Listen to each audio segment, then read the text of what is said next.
এই মুদের বীজেরা, মুদির জন্ম দেওয়া ছেলেগুলি বাংলাদেশে বসে তো বহুত রাজাকার করতেছে। তোর মারে কি জন্ম দিয়েছিল পাকিস্তানিরা? তোর মা হাসিনা তো দেশ থেকে পালাইছে, এখন সমস্যা কি তোদের? তোর দেশে বই রাজাকার সবচেয়ে বেশি গেল হিন্দুরা। হিন্দুদের জন্য মনে করেন টিকটকে ঢুকতে পারি না, আমার আইডির ভিতরে মনে হয় 200 হিন্দু আছে ঢুকতে রয়েছে। খালি রাজাকার কয়, খালি রাজাকার কয়। আমি রাজাকার? আমার বাপে যুদ্ধ দেখে নাই, আমি যুদ্ধ দেখি নাই। আমার দাদায় যুদ্ধ দেখছে, ঠিক আছে, কিন্তু আমার দাদায় তো বাংলাদেশি ছিল। তা আমি কীভাবে রাজাকার হই এটা আমার বোঝা। তোর মা হাসিনা তো দেশ ছেড়ে পালাই, মোদির সঙ্গে সংসার করতে।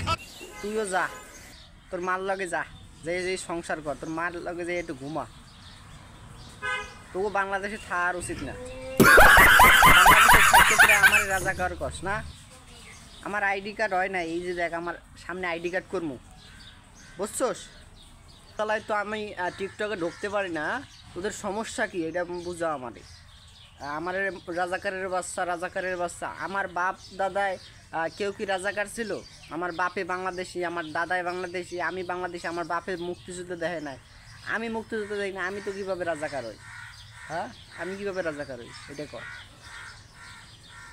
মুক্তিযুদ্ধ হয়েছিল 1971 সালের আগে, আর আমার বাপের জন্ম হলো যে 1974 সালে, আর আমার জন্ম 2007 সালে। আমি কিভাবে রাজাকার হই? আমার দাদা তো আগে থেকেই বাংলাদেশি।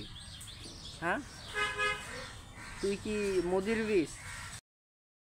এই আমি কি রাজাকার? তোরা যে আমারে টিকটকে কমেন্ট করস রাজাকার, আমি কি রাজাকার? তোরা মোদির বীজ। তোরা ওপার বাংলায় যা, এপার বাংলায় তোদের কোনো ঠাঁই নাই, পূর্ব বাংলায় তোদের কোনো ঠাঁই নেই, বুঝছো? আর তোরা ওই পার বাংলায় যা, ওই পারে আরেকটা বাংলা আছে, ওই পারে বাংলার নাম হলো ওয়েস্ট বেঙ্গল, কলকাতা, ওই দিকে যা তোরা। তোর মা হাসিনা তো পালাইছে, আর মোদি আইসা কি তোর মার সঙ্গে ছিল?